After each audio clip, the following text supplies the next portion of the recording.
Here we are at the end of the first week of this project. Obviously, a big project. We have all of the flooring removed. We have whatever plaster we need removed for the most part. We are going to take these walls out, but there's still structural work that we need to do. The beams for the structural work are here with the studs for the walls and so forth.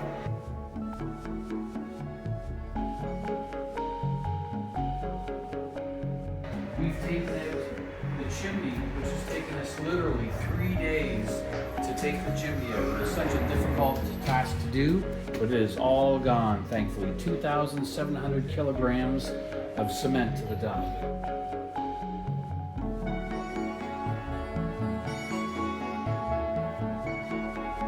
We've started here just preparing for our first clean.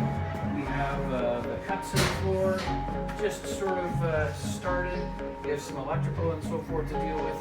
But by the end of Tuesday, I expect to have all the walls up and all of these walls down. Check in for the next.